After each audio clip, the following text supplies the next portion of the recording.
Política Nua e Crua.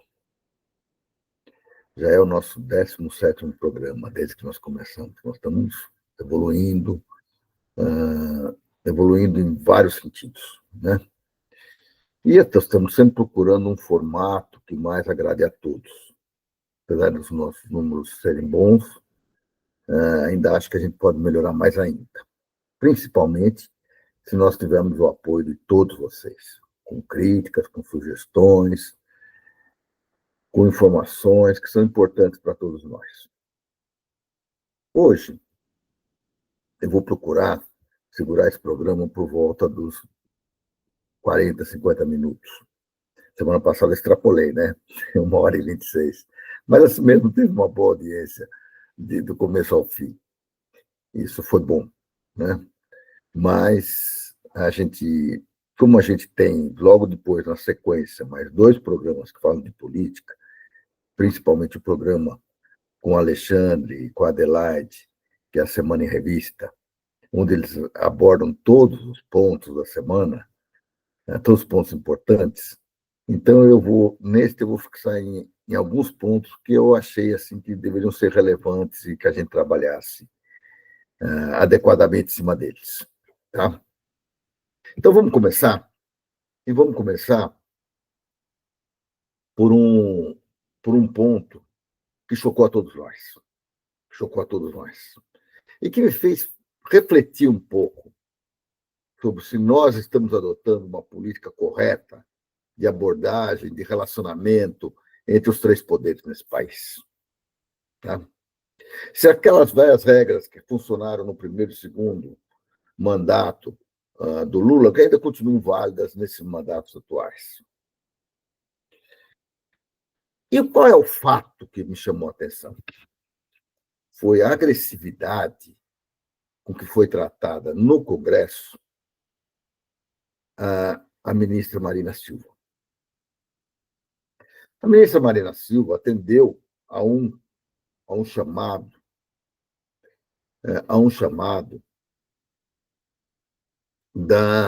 do próprio Senado para conversar, discutir questões relacionadas ao meio ambiente, lógico.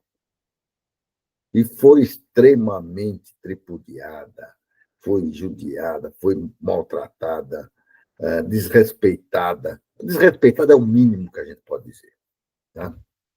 É lógico que se a gente for olhar todas as nossas manifestações de revolta, a gente fala em misoginia, a gente fala em... Mas isso já está explorado na imprensa, todo mundo está dando os adjetivos necessários a esse tipo de atitude. Mas me faz ter uma reflexão, que ela já não é de hoje. Desde o momento em que o governo Lula se apresentou, antes que ele era candidato, e que se apresentou a ideia da Frente Ampla, eu não fui contra a ideia da Frente Ampla, mas eu fui contra uma Frente Ampla sem princípios. Nós estabelecemos uma aliança, mas nós estabelecemos princípios entre nós. Nós queremos o voto. Tá? E isso eu acho que, de certa forma, está trazendo reflexos no dia a dia nosso hoje. Porque nós temos um governo de coalizão, com várias forças participando, mas que as forças estão conspirando contra nós dentro do próprio governo. Dentro do próprio governo.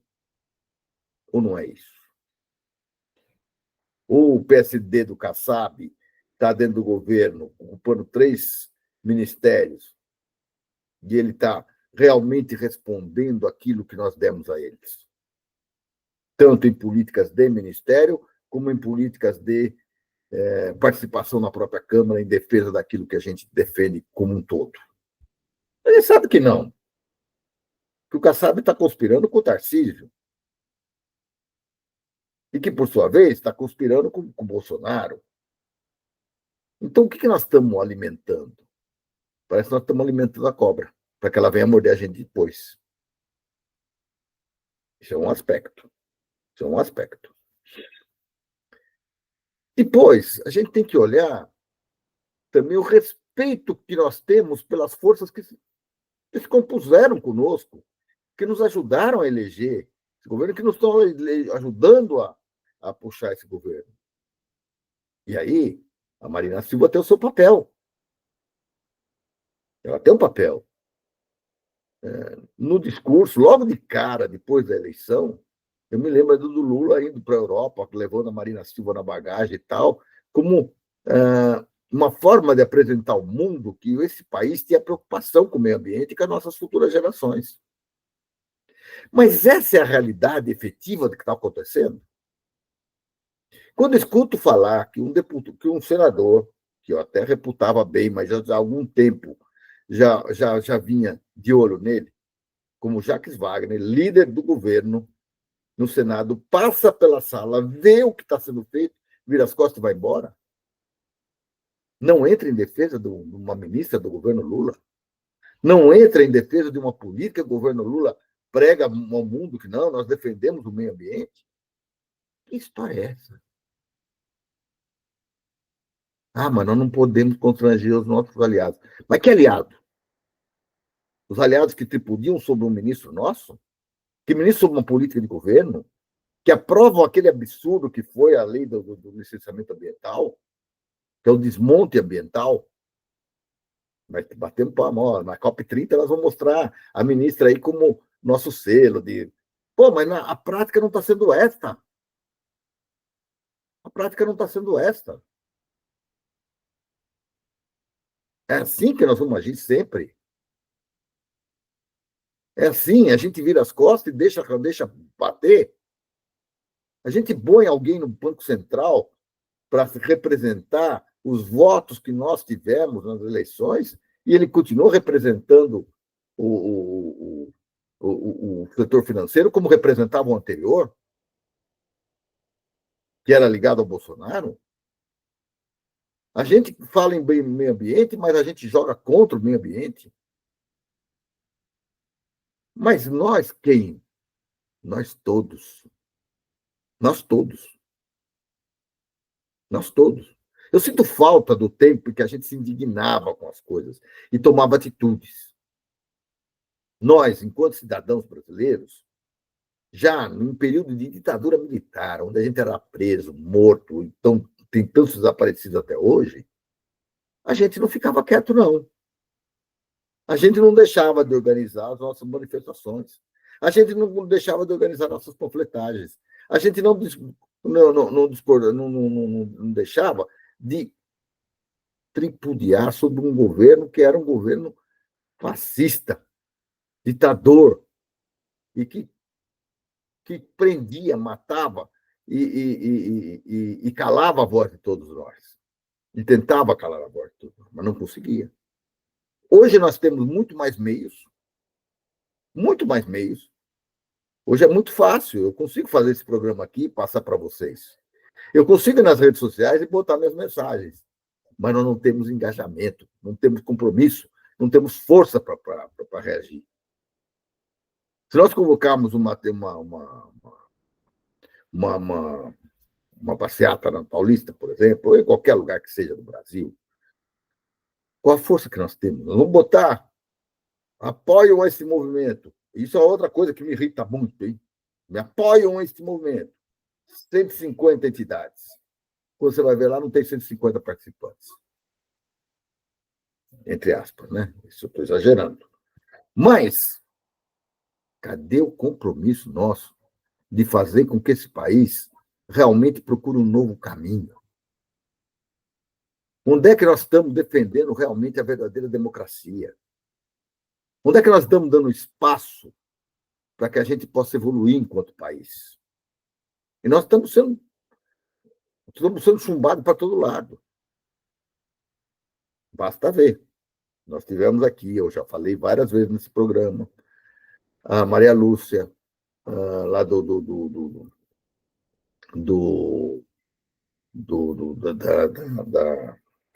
Auditoria Cidadã, teve nesse canal, apresentou os dados que eu já tinha apresentado, ela apresentou de novo, e eu vou apresentar depois, eu vou botar só a figura para vocês verem. Que nós, quando falamos em responsabilidade fiscal, quando nós falamos em responsabilidade do país e tudo mais, nós estamos falando de 57% do orçamento. porque 43%, ou 43%, ou 44%, ou 45%, dependendo do humor do Banco Central, é dominado pelo Banco Central, pelo mercado financeiro, para pagar juros para eles. Eles aumentam os juros conforme a vontade deles, sem nenhuma lógica, sem nenhum. Qualquer economista capitalista diz: olha, pega a inflação mais 2%, está resolvido. No nosso caso, não, é inflação mais 10%. Nós não temos inflação de demanda, já acabamos de falar isso um monte de vezes. Não precisamos reduzir a demanda, mas eles querem reduzir o país, querem trazer a gente para o chão, querem trazer o retrocesso para esse país. E aí, qual é a proposta? Para de investir na educação, para de investir na saúde, para de investir na defesa do meio ambiente, para de investir no desenvolvimento tecnológico, na pesquisa, na coisa. Então, que país nós queremos para o futuro? Vamos continuar sendo um país de produtor de matéria-prima e comprador de produto acabado? Isso é atraso. Isso é atraso. É importante isso? É importante produzir matéria? É. Mas é importante também que a gente domine os meios de produção, que a gente tenha a capacidade de produzir tecnologia, que a gente tenha a capacidade de trazer melhores condições para o nosso povo. Porque nós temos capacidade de educar melhor o nosso povo, como faz a China hoje. Que ela não foi de 0 a 100, a 120, 130, porque hoje ela está muito maior até do que o próprio desenvolvimento americano e tudo mais, que ela não foi de 0, a coisa de graça, porque ela investiu. Ela investiu na qualidade de vida do seu povo, ela investiu na qualidade da educação do seu povo, e hoje ela investe na formação de bons técnicos e de tecnologia e tudo mais. E nós não. Nós consumimos internet do Musk, nós estamos aí indo lá para os Estados Unidos para tentar vender espaços para o pessoal usar a nossa energia base, mas para fornecer os nossos dados, segundo a lei americana, para as empresas americanas, dos data centers que estão sendo propostos. Então, nós temos que ter um pouco de cuidado com o que fazemos. E esse fato da Marina e a covardia como o governo, a partir do seu Lula para baixo, teve em relação para denunciar esse fato, e a covardia que nós, que estamos atuantes, que somos militantes do movimento em defesa de um Brasil mais forte, mais justo, mais igualitário, tivemos, não merece qualquer respeito. Nós temos que mudar. Nós temos 1 ano e meio até a próxima eleição. E se nós continuarmos desse jeito, nós vamos perder o governo federal e vamos perder a Câmara dos Deputados e do Senado. Porque nós não estamos educando o povo. Não estamos mostrando que é importante ter respeito pelas pessoas, ter um bom debate. A democracia exige isso, o bom debate. E não a lacração, e não a destruição de reputações, e não a destruição de pessoas. Para defender o quê? Interesses mesquinhos? Individualistas? O que é isso? O que é isso? Vamos discutir sério as questões desse país e não fazer isso que nós fizemos. Aquilo foi um completo absurdo, o mais completo absurdo. E eu não vou ficar falando que foi misógino, que foi isso, que foi aquilo, porque foi mesmo. Mas foi muito mais que isso. Foi uma agressão à democracia. Foi uma agressão ao povo brasileiro. Foi uma agressão ao futuro do nosso país. E para isso basta só um telefonema do presidente da República? Basta só porque nós estamos na mão dessa gente? Será que nós não temos meios para tentar mudar isso? Será que é só o judiciário, que hoje é execrado aqui, que tem força para segurar essa gente? Será que essa aliança, que vai se desfazer daqui a pouco, porque daqui a pouco começa a corrida para eleger novo presidente, é suficiente? Resolve o nosso problema? Pessoal, é hora da gente acordar, é hora da gente se organizar, É hora da gente criticar adequadamente e da gente se organizar. Nós estamos ou não estamos com compromisso com o fortalecimento do nosso país? Nós estamos ou não temos compromisso com o futuro da nossa democracia? Nós temos ou não temos compromisso com a sustentabilidade desse país? Nós temos ou não temos compromisso com a nossa sociedade? Nós vamos deixar com que ela seja manipulada, como está sendo pela grande mídia, pelas mídias sociais, que nada mais são do que vêm aí os seus Nicolas da vida e fazem grandes espetáculos, e que atinge 200 milhões de pessoas, injetado com dinheiro, com máquinas, com robôs, com não sei o quê. E nós ficamos parados. E deixamos uma companheira nossa ser execrada, ser colocada no pau de arara, porque isso é colocar no pau de arara. Pessoal, está na hora da gente reagir. E está na hora de reagir sério. Senão nós não vamos ter reeleição. Está na hora da gente se trabalhar as nossas diferenças. Está na hora da gente ver o que é importante e o que não é. Está na hora da gente defender a nossa democracia. Está na hora da gente defender o nosso governo. Criticar o que tem que ser criticado. Por exemplo, essa política do Banco Central está errada. E nós não estamos intervindo. Tá? Nós não estamos intervindo. Mas eles têm força para isso. Senão, nós não vamos mudar. Nós estamos com o mesmo discurso, com a mesma coisa, só que nós estamos sendo aniquilados. E para mudar isto, precisa de todos nós. Você que está nos ouvindo, eu que estou aqui, os meus companheiros de luta e o país inteiro nós temos que nos organizar. Porque nós estamos levando de paulada. E assim é. O presidente Lula vai fazer discurso, leva a vaia. O ministro vai fazer um discurso, é enxotado. Qualquer coisa, boa ou má que se faça, não é importante. Mas é importante, se o Bolsonaro teve uma dor no dedo do pé, se teve o cabelo, teve não sei o quê, se o Tarcísio teve não sei o que lá, ou seja, está sendo montado um palanque. E se nós não entendemos que nós temos que quebrar esse palanque e resolver essas questões de uma vez, nós vamos ter que correr sérios riscos. Tenho dito. Uma outra questão que a gente tem tratado aqui há muito tempo, também, se vocês ouvirem o nosso programa sempre, vocês vão ver muito, é o que está acontecendo no mundo. E aí tem alguns fatos que a gente tem que levar em conta. Tá? Primeiro deles, eu falei lá no começo dos nossos programas que o Trump era um ditador. Muitos me disseram, mas como um ditador? Se ele estava na democracia, foi eleito, foi deseleito? Porque ele é um ditador. Ele é um ditador. É isso que ele está fazendo. É isso que ele está organizando. Um grande fascista que está se organizando para ser o quê? Para ser o rei do mundo. Rei do mundo. Queira ou não queira. E nós estamos levando junto com ele os Bolsonaros, o Eduardo Bolsonaro e outros embaixadores que nós estamos deixando à vontade.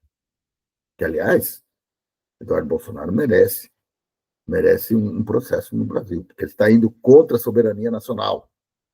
Ele está chamando países estrangeiros a intervirem no país. Ele está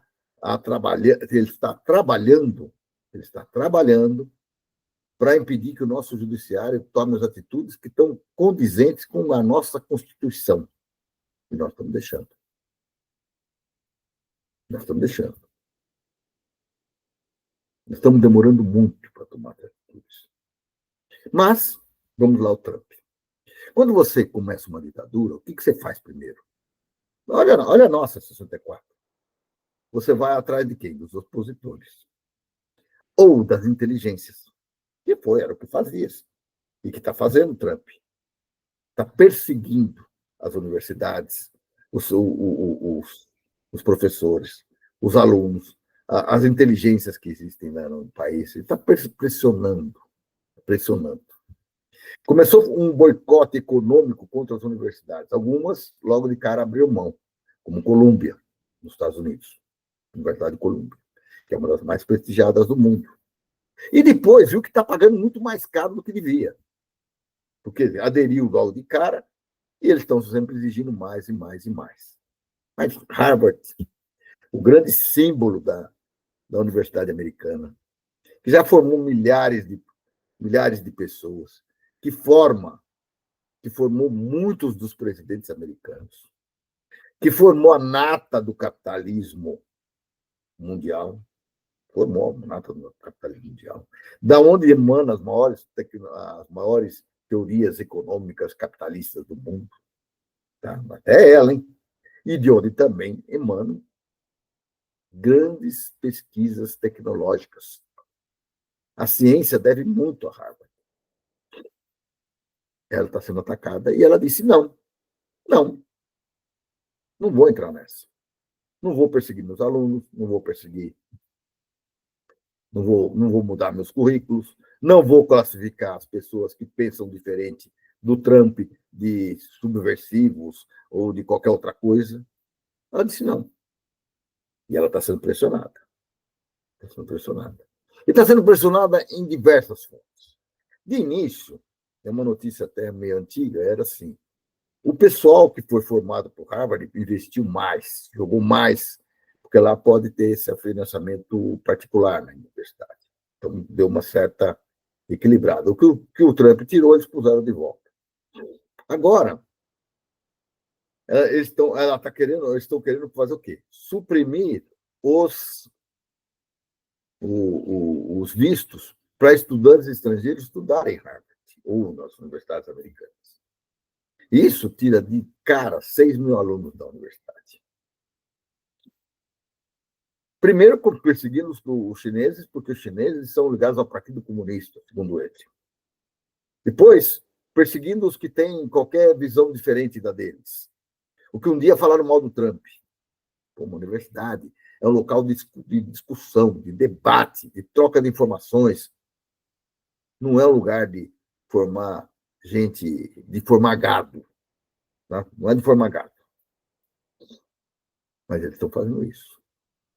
E um dos primeiros passos para que uma ditadura se torne efetiva e forte é destruir a educação. O segundo é destruir a cultura, que também está sendo perseguida. Né? Terceiro é a perseguição aos próprios profissionais que trabalham no governo americano. E assim vai. Então, é um processo progressivo de um idiota, fascista, que está querendo se tornar o dono do mundo. Sobre um tema, Make America Great Again. Primeiro, a América não é só os Estados Unidos. A América vai de baixo a norte. Tá? Então, nós somos América, Argentina é América, Bolívia é América, Peru é América, República Dominicana é América, Venezuela é América, Canadá é América, tudo é América. México é América. Então, já começa por aí.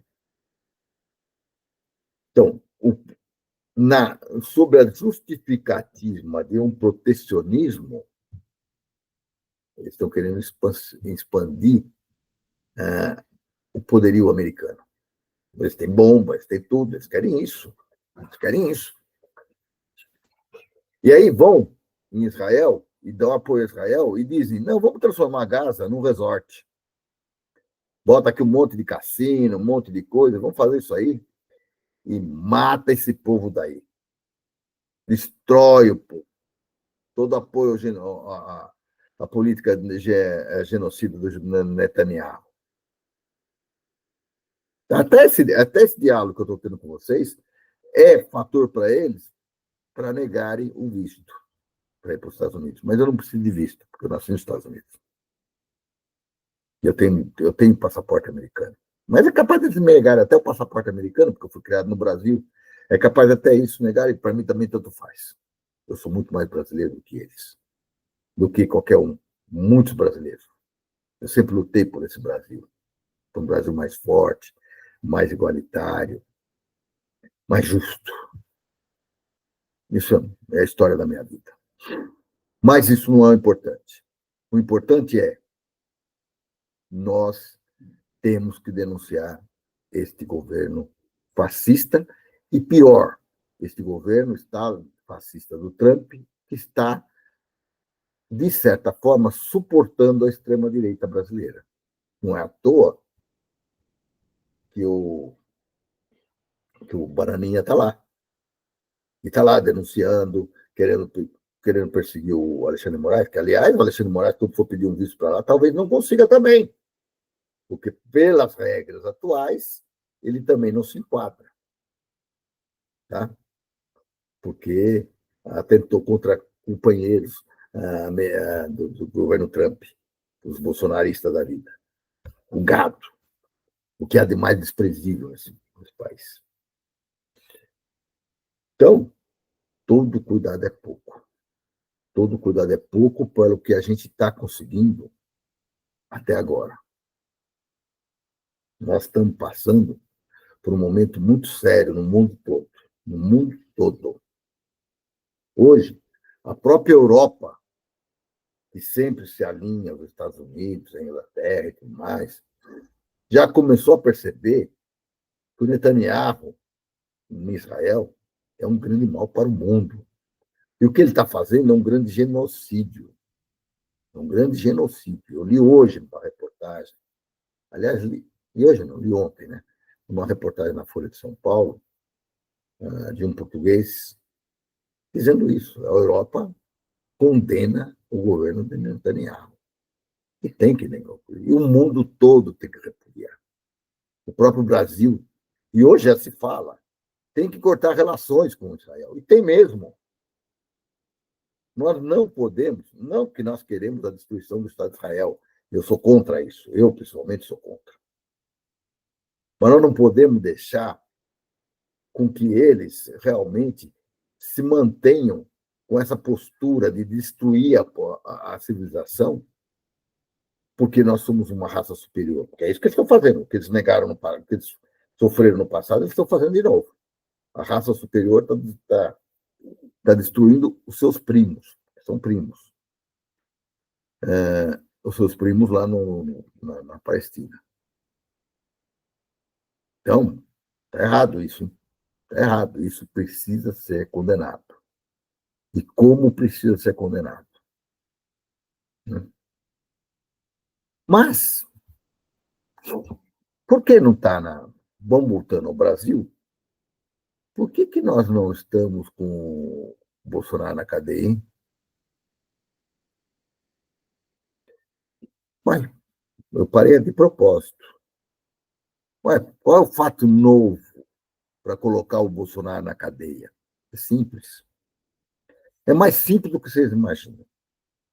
O Bolsonaro está fazendo vaquinha para sustentar o filho dele nos Estados Unidos, falando mal do Brasil, articulando para que haja uma intervenção dos Estados Unidos sobre o Brasil. O Bolsonaro, fazendo isso, e também de forma articulada com o filho dele, com o plano do filho dele, estão fazendo o quê? Uma intervenção tentando fazer uma intervenção sobre o judiciário brasileiro, na pessoa do Alexandre de Moraes. Por quê? Porque, neste momento, o judiciário brasileiro está julgando os criminosos que tentaram um golpe no Brasil, contra a democracia brasileira, em dia 8 de janeiro de 2023. Então, qual é a forma de você fazer isso? É você pressionar. Mas é pressionar como?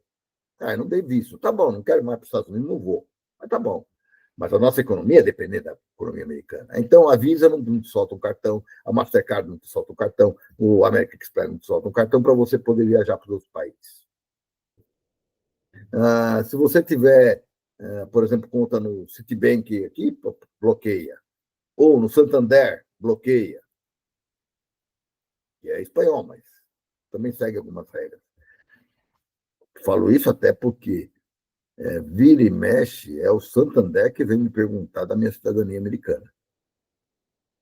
Tá? Não é o Itaú, com que eu tenho conta, não é o Nubank, não é nada disso, não é o Banco do Brasil, o Santander. Bom, por quê? Porque ele sofre pressão lá na matriz. Então, bom, e não é só isso. Se isso só não bastasse, se não bastasse só isso,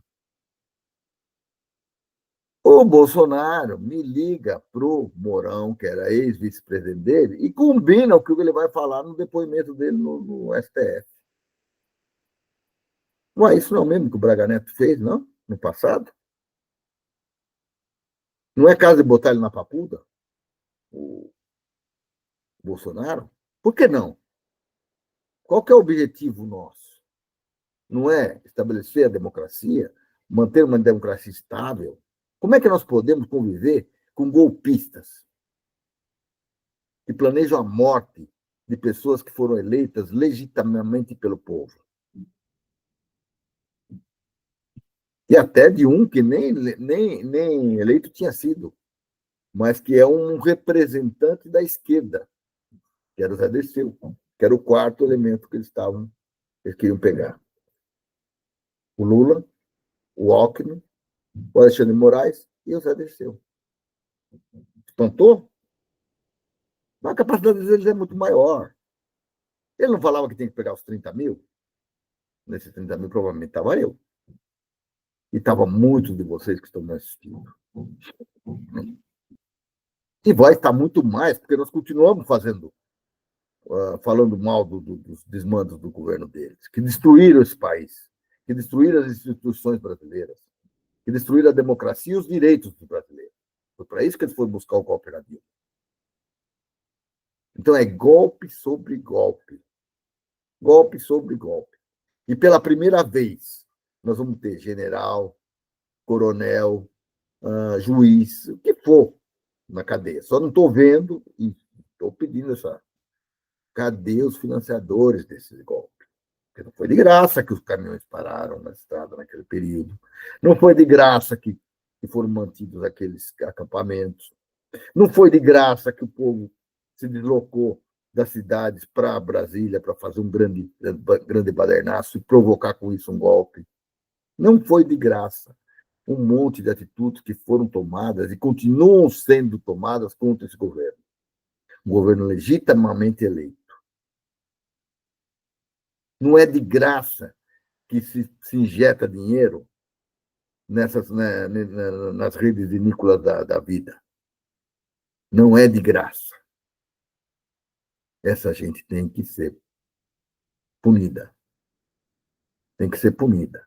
Porque nós queremos aqui um Congresso que debata, que discorde, mas que debata. É assim que funciona uma democracia. E não que tente pressionar, lacrar, bagunçar e fazer as atitudes que fez contra a Marina Silva essa semana. Não é isso que nós estamos procurando. Isso não é democracia. Dizer que o Aziz, que eu achava que era nosso companheiro, até porque teve uma atitude muito legal e conduziu adequadamente a CPI da Covid, que ele continua sendo nosso aliado, como é que pode um cara que destrata uma mulher, que destrata uma ministra, que desrespeita o povo brasileiro, que desrespeita tudo que a gente acredita nesse povo brasileiro? Eu não acredito nisso. A gente tem que tomar muito cuidado. Muito cuidado. Bom, mas para que a gente não fique só nisso, tem algumas notícias que não vou deixar de falar. Tá? A primeira delas é relacionada a isso que nós acabamos de falar. Mais de 1.200 oficiais israelenses pedem fim da guerra e denunciam abuso. Até eles estão percebendo isso. Né? Uma carta aberta, eles denunciam a guerra imoral em Gaza e alerta para crimes de guerras oficiais, que são os oficiais da ativa e da reserva. Rompe o silêncio e desafia o governo. do comando militar. Está na hora dos próprios judeus israelenses tomarem uma atitude. Parar de sonhar com a terra do vizinho para sua própria expansão e pensar na importância da paz mundial, na importância da preservação da vida humana, na preservação dos direitos humanos. É isso que eles precisam tomar atitude. Eles precisam tomar o mais rápido possível. Não é? Olha, duas notícias que praticamente eu não vi nos jornais, mas que os nossos amigos do canal Arte Agora vão gostar. Né? O governo Lula anuncia um pacote de 10 bi para reindustrializar o Nordeste com inovação e sustentabilidade. É isso que o Nordeste está precisando. Inovação e sustentabilidade.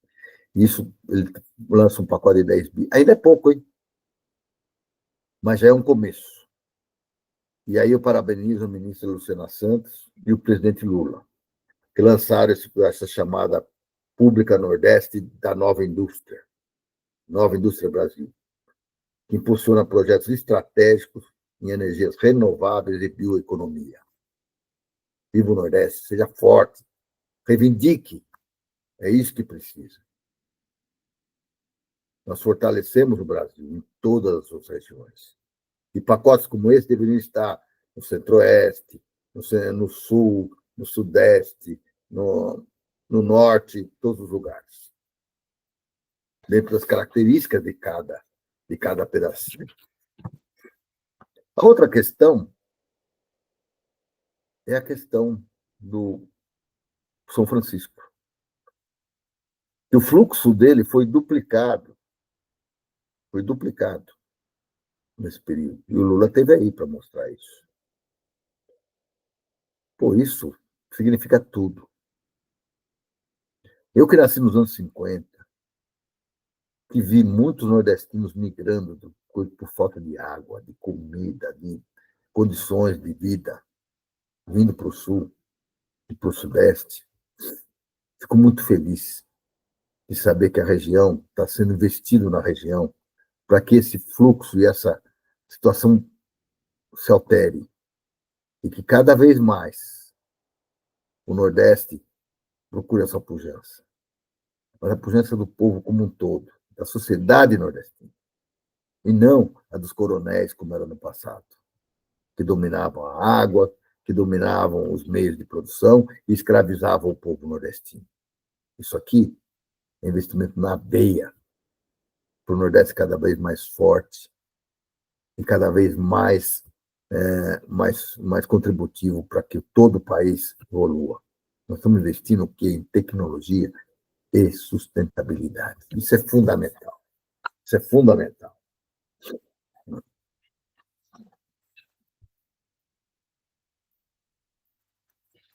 Bom, e aí a gente vai vendo algumas questões que são importantes para nós, né? Eu vejo, olha, não é um lugar só, mas tem uma notícia que me chamou muita atenção, né? Chamou muita atenção. E que a gente vai passar por ela, né? E que a gente vai passar por ela, que é caça comunistas. PF desbarata grupo que tinha tabela de preços para executar ministro do STF. Isso aí começou como o quê? Uma investigação sobre venda de ações, que é uma coisa mais velha do que o mundo andar para trás aqui no Brasil. Quem conhece esse interior desse país sabe que boa parte, você pode até brigar comigo, sabe que o poder sempre teve influência sobre as decisões judiciais. Aquela história da mulher cega com uma balança igual para que seria a justiça é piada. A gente sabe que um trabalhador não tem as mesmas condições de um empresário. A gente sabe que uma pessoa pobre não tem as mesmas condições de um grande empresário. Basta ver com a lotação das cadeias. Só tem pobre. E bandido é só pobre? Não, não é pobre. Não é pobre. E aí, eles vão nesse processo e descobrem um comando de caça aos comunistas. E aí eles chamaram comunistas corruptos e. Quer ver? Tem mais alguma coisa. Deixa eu ver como é. Corruptos e criminosos. Né? Então, existe um coisa que tem preço. Ó, se for para pegar uma pessoa pública, uma pessoa normal, se for pegar a maioria, eu cobro 100 mil. Se for para pegar o Alexandre de Moraes, eu cobro 250 mil. Tabela de preços. Nós estamos numa democracia. Ah, e um dos líderes desse grupo é ex-colega de quartel de quem? Do infeliz. E aí eu pergunto de novo, para nós termos uma. E coloco de novo, para a gente ter uma democracia real, vital, fundamental para esse país, nós precisamos reformular todos os quadros das Forças Armadas Brasileiras, a partir da sua formação. Porque esses desvios, vem lá, ó, daqueles caras que ficavam batendo continência e jurando obediência à Revolução de 1964. A Revolução foi essa, caralho. Foi um grande golpe. Um grande golpe que se deu nesse país, onde se perseguiu pessoas, onde se matou pessoas, torturou pessoas e onde se sumiram com cadáveres. Ah, foram só os comunistas? Não, não foram. Engano de vocês. Basta ver a lista de indígenas que foram mortos. Basta ver a lista de trabalhadores que foram mortos. De ativistas que foram mortos. Todos eles foram tratados da mesma maneira. Bastava não ser conveniente para o regime para ser eliminado. Isso era a regra. Isso era a regra. Então, é isso. Ah, não, eu não custo 100 mil, não. Custo só 50, tá? Então, eu sou mais barato. 100 mil é para deputado. Não sou deputado. 150 mil para senador, 250 mil para ministro do STF. Entendeu? Então, os bandidos se organizam. É assim que funciona.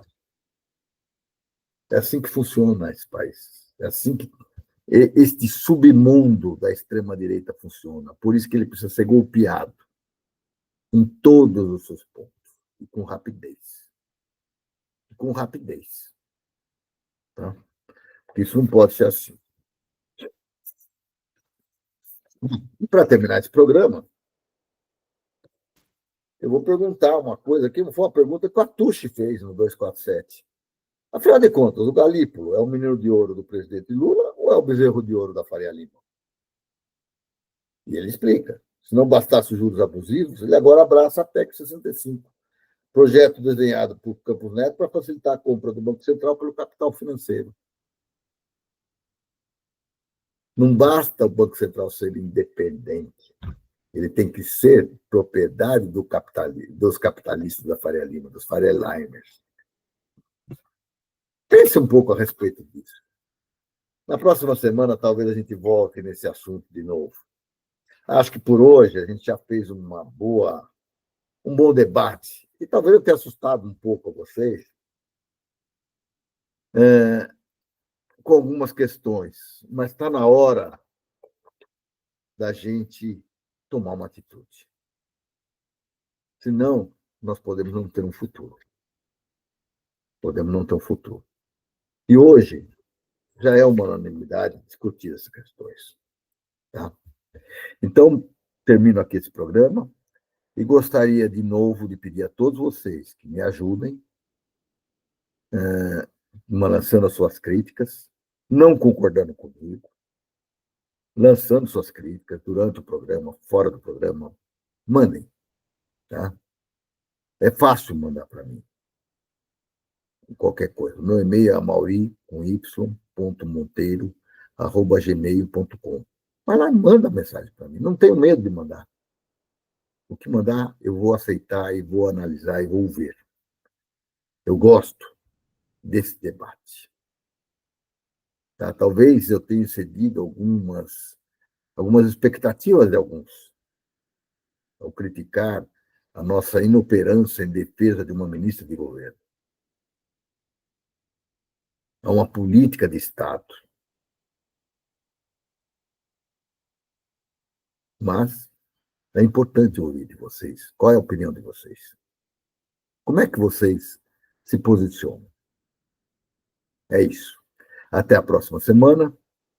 Na próxima semana voltamos com mais. Um grande abraço a todos vocês. E não se esqueçam, o último aviso. Engenheiros como eu, sou engenheiro. Na semana que vem, no dia 2 e no dia 3, nós temos o primeiro Fórum da Engenharia Nacional. Um grande momento para nós discutirmos Brasil, política e a participação da engenharia na construção desse país. Participem. Participem. Se inscrevam. fórumdaengenharia.com.br. fórumengenharia.com.br. Vão lá, se inscrevam. O evento vai ser virtual e presencial. Quem estiver no Rio de Janeiro, peço que vá ao evento. Quem não estiver no Rio de Janeiro, que assista o evento.